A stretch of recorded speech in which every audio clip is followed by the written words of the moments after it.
Guys, today I'm going to give you a quick rundown of how to change your rear shocks and springs.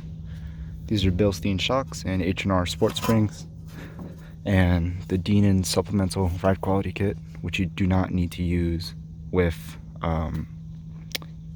Denon springs. It's just to replace the factory stuff, which my old ones were very, very beat up. So what you gotta do, there's a plastic cover down here, and it's 4 10mm bolts that take it off. Well, sorry, nuts.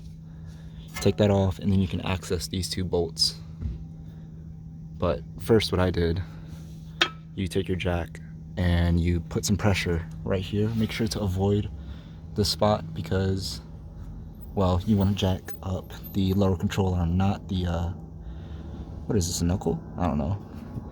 Anyway, you jack that up a little bit, put pressure on it, and then you take these three e-Torx, external Torx bits out.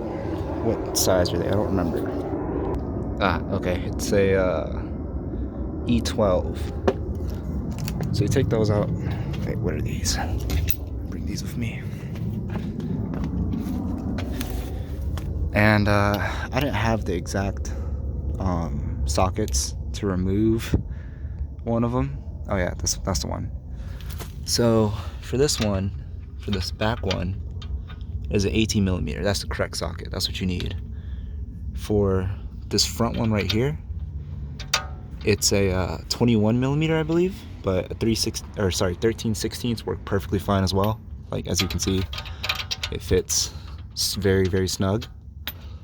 And I used that to take those bolts off, hold one side with, I don't know, a regular wrench, and the other side put in your impact or breaker bar, whatever you got. And then you can slide this out, transfer this over.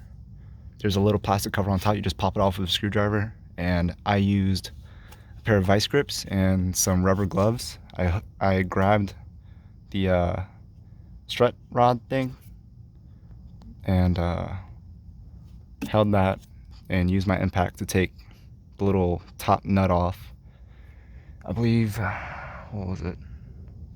What size was that? The OEM one is a 16mm, and the nut that comes with the Bilstein is a 17mm, and that's what you use to tighten it on.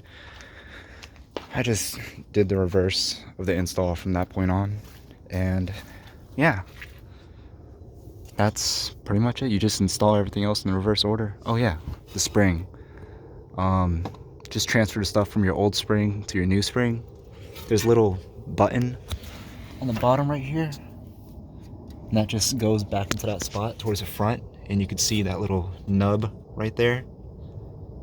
That nub goes towards you, and that'll help you guide it into that hole.